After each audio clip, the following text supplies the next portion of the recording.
Okay, welcome to another edition of the From the Woods Today Bird of the Month. We've got a special discussion that we're going to engage in today. And what we're going to do is we're going to explore the benefits of logging to some of Kentucky's native bird species. It feels a bit counterintuitive that logging may be a tool that we could use to help some of Kentucky's native birds, right? So this is a lovely picture of a male on the left and female on the right, Baltimore Orioles. They're up at the top of a tree.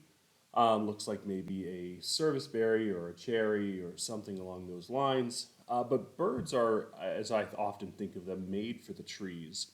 So it doesn't feel like any activity that would remove trees, like logging, could be beneficial to birds. But as we'll discuss today, that's very much not the way to think about things, and birds are not quite that simple. There are some species of birds that absolutely do require areas with very few trees, and those are still forest birds. We're going to discuss how that works and what that logic is and what species are helped by that and things along those lines today. So logging. So we're here to discuss logging. Logging is a tool that's used to manage forest, specifically to remove biomass from a forest, to cut down adult full-size trees, and to understand the effects of logging on native bird species, we need to know a little bit more about the diversity of Kentucky's forest bird community. So let's start thinking about the different kinds of birds that we might see in Kentucky's forests. So what I've got here is an example of a mature eastern deciduous forest. And there's a bunch of different species of birds that you can find in a stand that looks like this. This is the wood thrush, really beautiful bird, spends a lot of time on the ground. They build their nest during the breeding season a couple meters off the ground, sometimes as low as like knee height, but sometimes well above your head, so somewhere in the mid-story. They spend a lot of time on the ground. It's a thrush in the family Turdidae, so they run around on the ground much like a robin does, foraging for invertebrates. And they have a very beautiful song. I'll play it briefly here for you. It's this very flute-like Iole.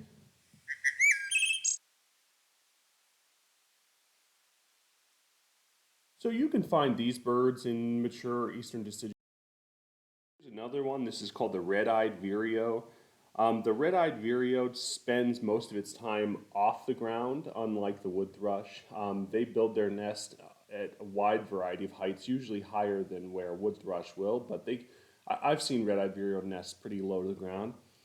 This is one of the most abundant birds you can find in any eastern deciduous forest.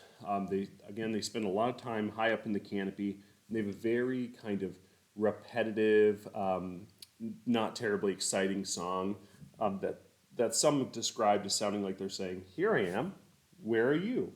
I am here, where are you?"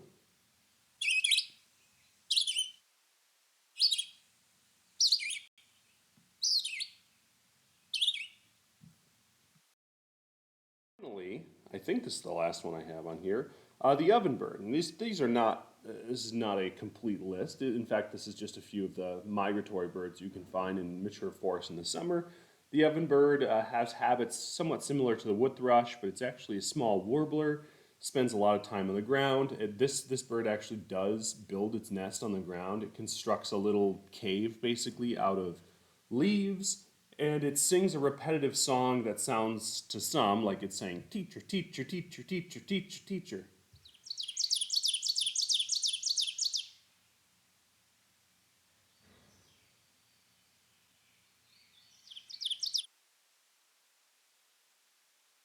So these are a few of the birds that you can find in eastern deciduous forest, in mature forest. So what happens when we log a mature forest that may have ovenbirds and red-eyed vireos in it? Immediately after logging, depending on the type of cut and so forth, a fresh overstory removal harvest may look something like this. You can see this stand here is There's a lot of bare ground. There's leaf litter exposed. There's very little advanced regeneration in this understory. So, and this can be fine. There are many techniques of forest management that involve accelerating the advancement of regeneration in the understory. This particular cut doesn't have much of that, but that can be fine as long as things like white-tailed deer that would otherwise very heavily attack that regenerating understory are kept in check, either through deer exclosures or the management is done in areas with low deer density, what have you. So when you clear a forest, or in this case, I should say, clear cut a forest, and allow that regeneration to occur at the very beginning, it's not going to provide a ton of habitat for many species. I mean, you don't get me wrong, you'll still have birds out there. There'll be red-eyed vireos in those trees. There's going to be black and white warblers. There are chickadees, woodpeckers. There'll be plenty of birds, but nothing like what you would expect. And that's because this stand doesn't have that advanced regeneration. But you give that stand 4 or 5 years, you get something that looks more like this, right? Those retended canopy trees are still one of the more prominent features of the stand. However, now we've got advanced regeneration in the understory, and this is where we can really start getting some of our most interesting birds here in the state of Kentucky that benefit basically from responsible logging. For instance, this little guy, we've talked about it on From the Woods Today, is the American woodcock.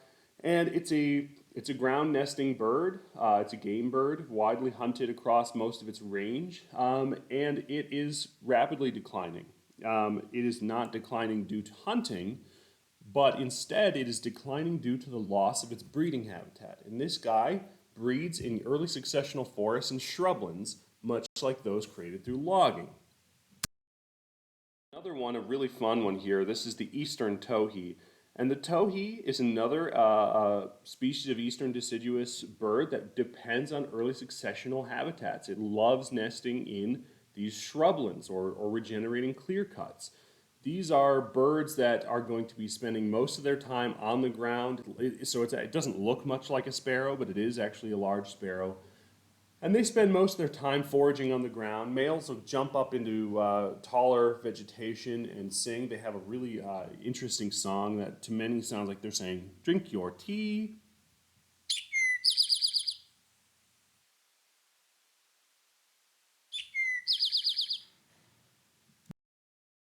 Another species that's going to be fairly common in some of these is the chestnut-sided warbler. So this is a long-distance neotropical migrant. They winter in Central and South America, but they breed in early successional communities like a regenerating clearcut or shrubland across places like Kentucky. It's another species that's becoming more and more difficult to find. Really beautiful bird, black markings on the face, a white cheek, and a white kind of neck. You've got a yellow forecrown, and then of course the namesake chestnut flank. The species also has a very fun song that to some sounds like they're saying, "Please, please, please, pleased to meet you."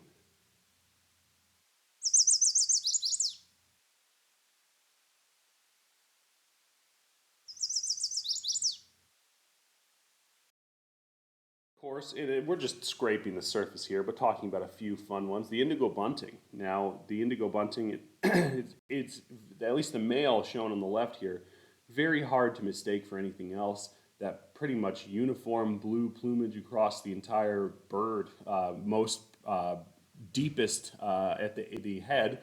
The female is a bit more drab, kind of reminding one of a female brown-headed cowbird. But the male is distinctive in both its visual appearance as well as the song. They have a lovely little song that's often produced with each note given in pairs. So it may sound a bit like the bird is saying, "Fire, fire, where, here, here, now."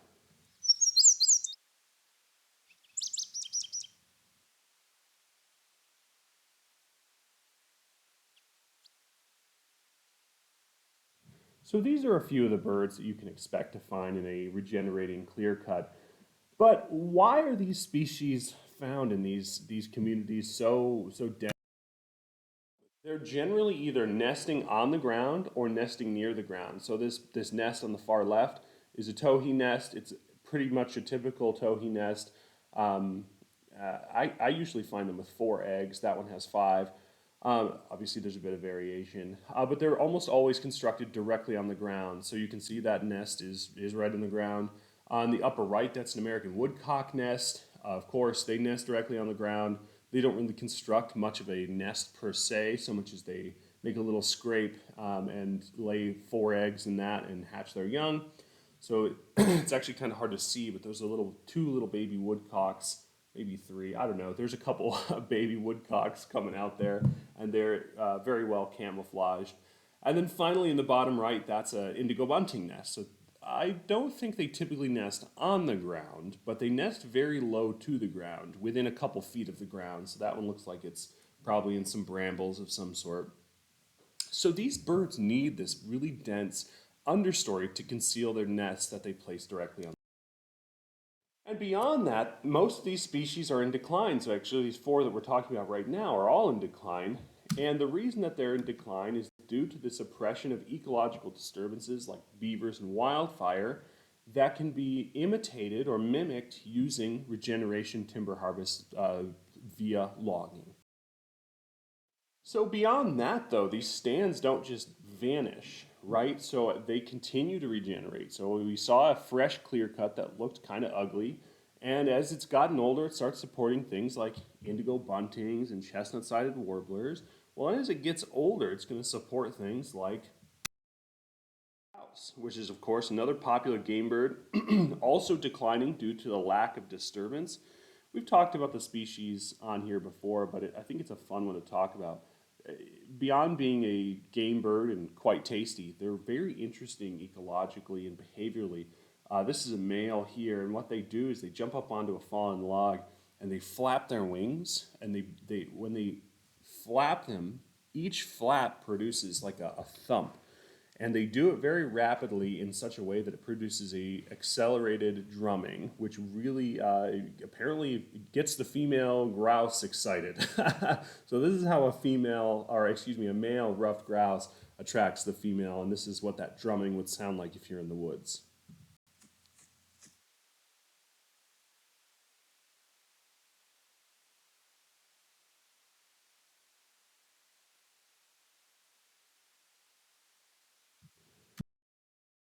Species. This is lovely rose-breasted grosbeak. That's a male there.